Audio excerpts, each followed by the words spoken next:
अस्सलामुअलैकुम व्यूअर्स। इस वीडियो के अंदर हम डिस्कस करेंगे होमोजीनियस इक्वेशन। अब जो हमारे पास जो नया कॉन्सेप्ट है एक्सरसाइज 7.8 को डील करने के लिए, वो है होमोजीनियस इक्वेशन। अब आपको ये तो पता होगा कि इक्वेशन क्या होती है। कोई भी ऐसी अलजेब्रिक एक्सप्रेशन जिसके अंदर इक्वलिटी की निशानी आ जाए उसको हम इक्वेशन कहते हैं। लेकिन जो नई टर्म इस्तेमाल हो रही है वो है होमोजीनियस। अब होमो का मतलब क्या निकलता है? सेम। कोई भी ऐसी इक्वेशन जिसके अंदर हर टर्म की जो पावर है वो सेम हो, हर टर्म की जो पावर है वो सेम हो, उसको होमोजीनियस इक्वेशन कहा जाता है। अ equation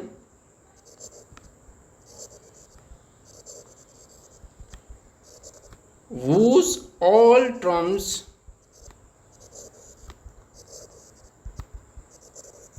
have the same power, जिसकी सारी टर्म की जो पावर है वो एक जैसी हो, उसको होमोजीनियस इक्वेशन कहा जाता है।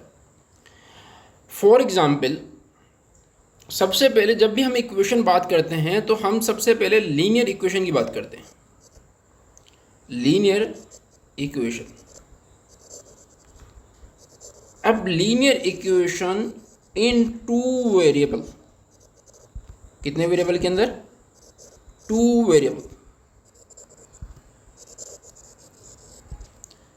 ए X plus B Y equal to 0। अब ये क्या है?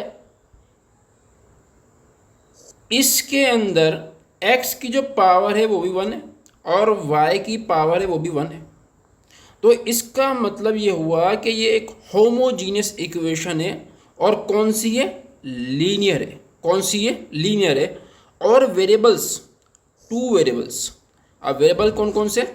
x है और दूसरा y है। अब हमारे पास है जनरल इक्वेशन।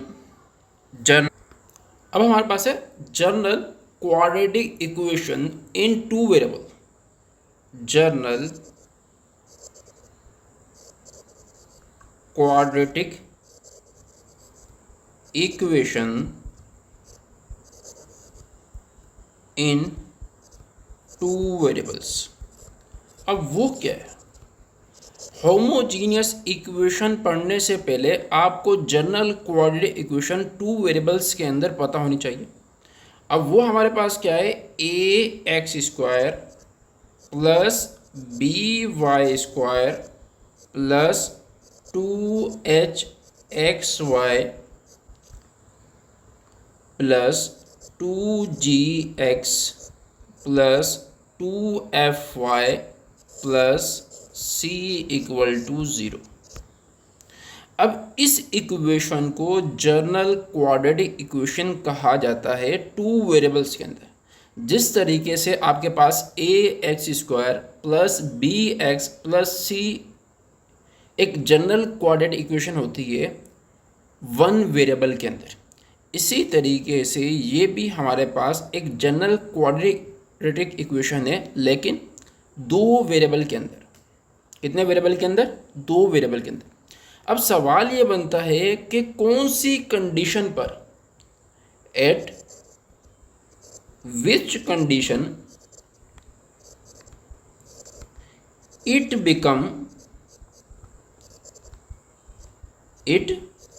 बिकम homogeneous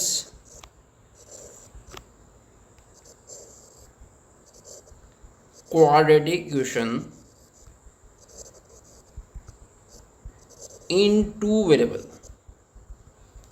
कितने वेरिएबल के अंदर? दो वेरिएबल के अंदर। तो वो कौन सी कंडीशन है जिसको अगर हम रखें या जिसको हम इस्तेमाल करें तो हमारे पास जो जनरल क्वाड्रेटिक इक्वेशन है वो होमोजीनियस क्वाड्रेटिक इक्वेशन बन जाए। तो उसकी कंडीशन ये है कि अगर हम G, F और C इन तीनों की जगह ज़ीरो रख दें। क्या रखें? इन तीनों की जगह अगर हम ज़ीरो रखेंगे तो हमारे पास जो ये इक्वेशन है ये होमोजीनियस क्वाड्रेटिक इक्वेशन के अंदर कन्वर्ट हो जाएगी। तो रिजल्ट हमारे पास क्या आएगा? A x square plus B Y square plus 2hxy equal to zero. अब देखें, इसके अंदर मैं g की जगह ज़ीरो रखूँगा तो ये पूरी ज़ीरो हो जाएगी। इसके अंदर मैं f की जगह ज़ीरो रखूँगा ये ज़ीरो, और c की जगह मैं ज़ीरो रखूँगा तो ज़ीरो। तो इन तीनों टर्म्स की जगह मैं ज़ीरो लिखूँगा, और ज़ीरो किसी भी नंबर में ऐड करते हैं या किसी भी इक्वेशन के अंदर ऐड करते हैं तो हमारे पास वही इक्वेशन आती। तो इसका मतलब ये है कि हमारे पास जो तीन रिमेनिंग टर्म्स थी वही हमारे पास जवाब आएगा। अब ये हमारे पास क्या है? एक होमोजीनियस क्वाड्रेटिक इक्वेशन है। ये हमारे पास क्या है? Homogeneous quadratic equation in two variable. ये हमारे पास क्या आ गई? Homogeneous quadratic equation in two variable, in two variables. ये हमारे पास है। अब इसका मतलब क्या है? अब ये किस चीज को रिप्रेजेंट करती है?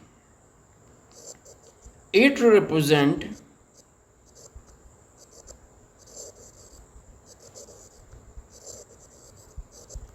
Two lines. अब ये किसको रिप्रेजेंट करती है? दो लाइंस को रिप्रेजेंट करती है, विच पास थ्रू ओरिजिन। लाइन भी कौन सी? जो ओरिजिन से पास हो। कौन सी लाइन? वो दो लाइंस जो ओरिजिन से पास हो। उन दो लाइन की इक्वेशन को अगर हम मिलाएं तो हमारे पास ये इक्वेशन जो है वो आ जाएगी। अब देखें, इसको आपने याद करना है। ए x square plus B Y square plus 2hxy equal to zero. ये आपने अपनी खोपड़ी के अंदर फिट कर लेनी है बात। अब देखें, लेट्स से हमारे पास दो line, let's say we have a two line, let's say we, हमारे पास दो लाइन है। कितनी लाइन है? दो लाइन है। कितनी लाइन है? दो लाइन है। वो कौन सी? जो ओरिजिन से पास करे, ओरिजिन से पास करे। लेट्स से ये हमने एक्सिस बनाया। अब इसमें हम अज्यूम कर रहे हैं कि एक लाइन ये है और दूसरी लाइन हमारे पास ये। हम ये ओरिजिन को थोड़ा बढ़ा देते हैं ताकि हमारे पास जो ओरिजिन है वो लगे कि दोनों ओरिजिन से पास करें। अब हम क्या करते हैं, लेट्स से ये लाइन 1 है। ये कौन सी लाइन है? 1 है, और ये लाइन 2 है। अब ये देखें कि कोई भी लाइन ओरिजिन से पास कर रही है तो उसकी इक्वेशन क्या बनेगी? y equal to m1x। ये इक्वेशन बनती है। अगर कोई भी लाइन 2 जो है वो पास कर रही है तो उसकी इक्वेशन क्या बनेगी? y equal to m2x। अब सवाल ये पैदा होता है कि हमने c क्यों नहीं लिखा? तो आपने जो पहली वीडियोस जो थी जिसके अंदर हमने डिस्कस किया था स्लोप इंटरसेप्ट फॉर्म, उसके अंदर बताया था कि कोई भी लाइन अगर ओरिजिन से पास करती है, कोई भी लाइन अगर ओरिजिन से पास करती है तो उसका y इंटरसेप्ट ज़ीरो होता है। y इंटरसेप्ट क्या होता है? ज़ीरो होता है। तो इसका मतलब ये हुआ कि जो c होता है उसकी वैल्यू हम क्या रखेंगे? ज़ीरो। और ज़ीरो हम लिखते नहीं हैं। ज़ीरो हम क्या नहीं लिखते? क्या नहीं लिखते? ज़ीरो हम लिखते नहीं। अब देखें तो इसकी इक्वेशन हमारे पास क्या है? इसको लिख सकता हूँ y equal to minus m1 into x equal to 0। और इस लाइन की इक्वेशन को लिखता हूँ y माइनस m2 x इक्वल टू 0। अब मैंने क्या कहता है कि दोनों लाइन को आपस में मल्टीप्लाई करें, दोनों लाइन की जो इक्वेशन है उसको आपस में मल्टीप्लाई करें। तो पहले लाइन की इक्वेशन है y माइनस m1 x multiply by y माइनस m2 x इक्वल टू 0। किसके बराबर है? 0 के। अब हमने क्या करना है, इनको मल्टीप्लाई करना है। तो इनको मल्टीप्लाई करने की तरतीब ये है कि y को हम पहले y से मल्टीप्लाई करेंगे, फिर y को इस m2x से मल्टीप्लाई करेंगे। किससे मल्टीप्लाई करेंगे? m2x से मल्टीप्लाई करेंगे। क्लियर हो गई बात? y को y से मल्टीप्लाई किया तो हमारे पास जवाब क्या आया? Y square. y को m2x से मल्टीप्लाई किया तो मेरे पास जवाब क्या आएगा? m2xy। क्या आएगा? m2xy। अब हमने क्या करना है, इस रकम को, सेकेंड टर्म को मल्टीप्लाई करना है पहले y के साथ और फिर m2x के साथ। अब देखें, m1xy के साथ मल्टीप्लाई करेंगे तो ये साथ माइनस भी मल्टीप्लाई होगा, तो रिजल्ट क्या आ जाएगा? Minus m1xy। अब देखें, दूसरी रकम के साथ मल्टीप्लाई करना है तो माइनस को माइनस से ही मल्टीप्लाई करना है। जब माइनस को माइनस से मल्टीप्लाई करेंगे तो बच्चों क्या आएगा? प्लस आएगा। क्या आएगा? प्लस आएगा। m1x को m2x से मल्टीप्लाई करेंगे, m1 को m2 से मल्टीप्लाई करेंगे तो m1 m2 और x को x से मल्टीप्लाई करेंगे तो x स्क्वायर इक्वल टू 0। अब देखें, इन दोनों टर्म्स के अंदर तो कॉमन चीज़ क्या नज़र आई? अब बच्चे बोलेंगे कि एक्स वाई, अब इनको माइनस तो नज़र आया ही नहीं है भाई, माइनस भी तो इन दोनों के अंदर सेम है। तो हम क्या करेंगे? Y square minus x y common लेंगे। अब जब मैंने माइनस कॉमन ले लिया तो यहाँ से देखो m2 जो है इसके साथ क्या आएगा? प्लस आएगा, और यहाँ से m1 के साथ भी क्या आएगा? प्लस आएगा। और यहाँ पर हमारे पास क्या आ गया? m1 m2 x square equal to 0। अब सवाल ये पैदा होता है कि मैं इस इक्वेशन के साथ करूँ क्या? सवाल यही पैदा होता है कि मैं इस इक्वेशन के साथ करूँ क्या? तो जो पहले इक्वेशन आपकी खोपड़ी के अंदर फिट की थी उसको रिकॉल करो। कौन सी? ये वाली कौन सी इक्वेशन है? इसको हम बोल देते हैं खोपड़ी इक्वेशन। कौन सी इक्वेशन? खोपड़ी इक्वेशन। ये रिकॉल करो, a x square plus B Y square plus 2hx y equal to 0। क्या है? ए x square plus B Y square plus 2hx y equal to 0। अब दोनों को कंपैरिजन करना है, तो y स्क्वायर के साथ जो नंबर लिखा होना चाहिए, यहाँ पर 1 है तो यहाँ पर भी 1 होना चाहिए। तो 1 कैसे आएगा बच्चों? इस नंबर को क्या करो? डिवाइड कर दो। Divide by b। किससे डिवाइड कर दिया? b से डिवाइड कर दिया। तो रिजल्ट हमारे पास क्या आ गया? a over b x square plus y square की जगह 1 plus 2hxy over b equal to 0। अब खोपड़ी के अंदर ना एक चीज़ फिट कर लो। क्या कर लो? फिट कर लो। अब एक्स स्क्वायर के साथ क्या लिखा हुआ? m1 m2, और यहाँ पर एक्स स्क्वायर के साथ क्या लिखा हुआ? a और b। तो मैं कह सकता हूँ कि m1 multiply by m2 equal to a और b। a और b। इसी तरीके से m1 प्लस m2 बराबर है किसके? 2h upon B minus. अब ये माइनस कहाँ से आया? देखो, अगर मैं इस माइनस को हटा दूँ, फॉर एग्ज़ाम्पल आपके माइंड के अंदर कन्फ्यूजन आएगी तो इस माइनस को हटा दिया, लेकिन ऊपर वाले इक्वेशन के अंदर m1 प्लस m2 के बाहर माइनस लिखा हुआ है। इसको देखो, तो ये माइनस जो है दोनों तरफ मल्टीप्लाई करेंगे तो मेरे पास रिजल्ट क्या आ जाएगा? m1 plus m2 minus 2h over b, minus 2h over b। अब ये आया कैसे? देखो, पहले मैंने क्या करा, वाई स्क्वायर के जो कॉफिशिएंट थे उनको सेम कर दिया, वो यहाँ पर क्या थे? बी थे, यहाँ पर क्या है? बी। तो मैंने इसको बी से डिवाइड कर दिया, तो ताकि मेरे पास क्या क्या जाए? 1 आ जाए। अब एक्स स्क्वायर के साथ यहाँ कॉफिशिएंट क्या है? ए अपॉन बी, और यहाँ पर क्या है? M upon m multiply by m2। तो मैंने क्या कर दिया, इनकी जो कॉफिशिएंट है उसको इक्वेट कर दिया। अगर दो इक्वेशंस आपस में बराबर हैं तो उसके जो हर टर्म है वो आपस में बराबर होनी चाहिए। एक्स स्क्वायर के साथ जो नंबर लिखा हुआ है और यहाँ पर जो एक्स स्क्वायर के साथ जो नंबर लिखा हुआ है सेम होना चाहिए। इसी तरीके से माइनस m2 प्लस m1 वो बराबर किसके होने चाहिए? 2h upon.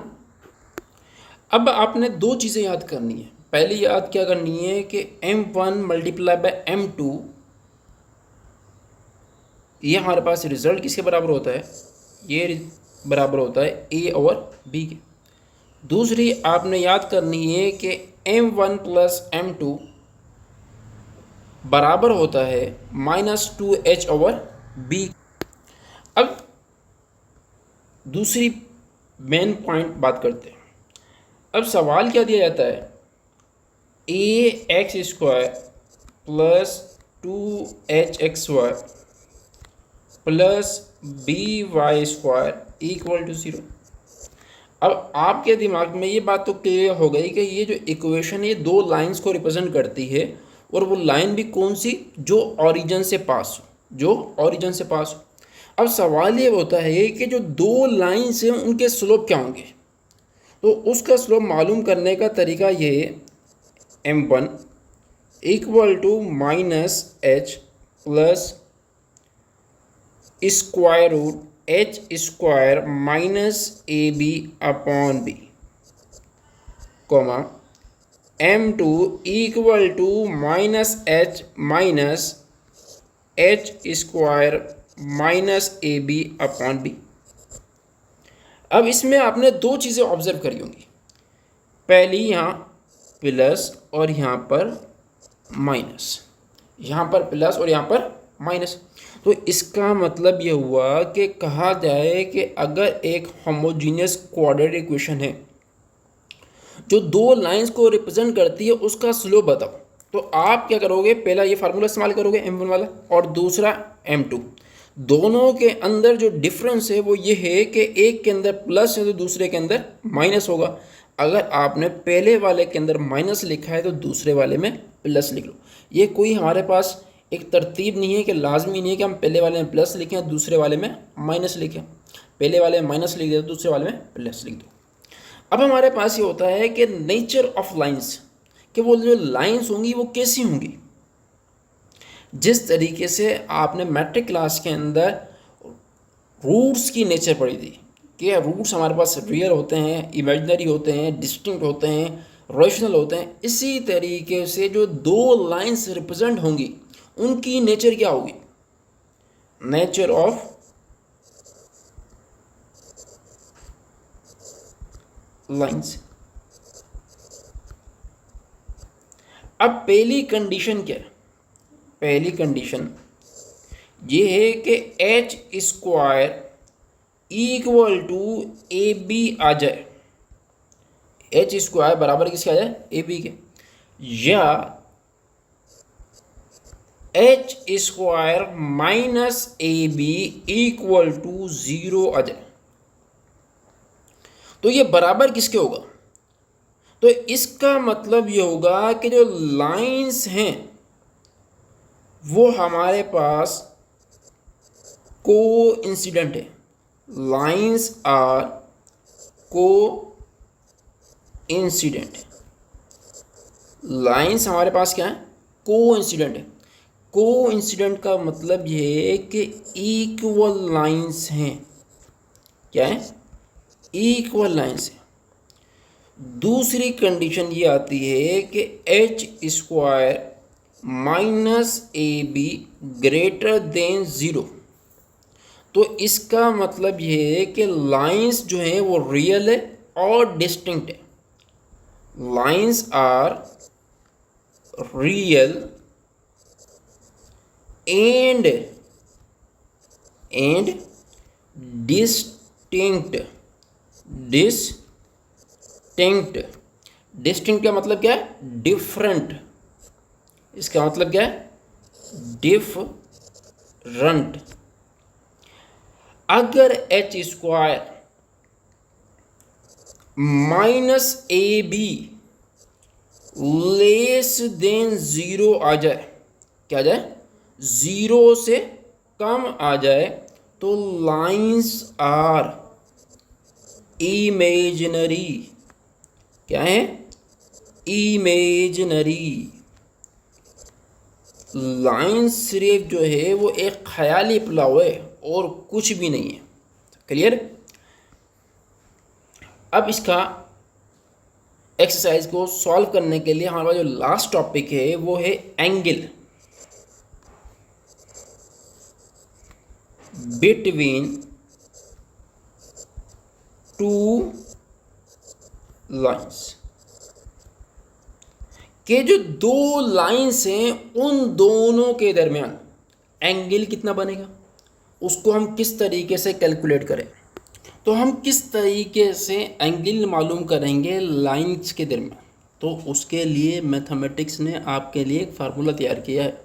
आपको परेशान होने के लिए कोई ज़रूरत नहीं है, आपको सिर्फ बना बनाया खाना जो है मैथमेटिशियंस ने प्रोवाइड किया है। बस आपने जो है उसमें ये देखना है कि उस खाने के अंदर कौन कौन से इंग्रेडिएंट्स हैं, और ये ऑब्ज़र्व करना है कि उस खाने को किस तरीके से एग्ज़ामिनर को खिलाना है, बस।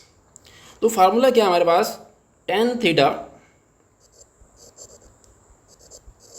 Equal to 2h square minus a b upon a b plus B.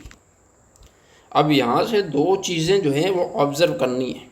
ये है इंग्रेडिएंट्स के दो चीज़ें ऑब्ज़र्व क्या करनी है कि अगर a प्लस बी जो है वो बराबर हो जाए 0 के, तो इसका मतलब ये है कि लाइंस जो हैं, क्या चीज़, लाइंस जो हैं वो आपस के अंदर परपेंडिकुलर हैं। क्या है, परपेंडिकुलर हैं। अगर h square minus a b 0 के बराबर आ जाए, तो लाइंस पहले भी बताया था कि आपस के अंदर क्या है, कोइंसिडेंट। क्या है, कोइंसिडेंट। तो इस वीडियो के अंदर हमने जो भी कॉन्सेप्ट 7.8 को सॉल्व करने के लिए इस्तेमाल होंगे वो हमने डिस्कस कर लिए। अब नेक्स्ट वीडियो के अंदर हम एक्सरसाइज 7.8 को सॉल्व करेंगे।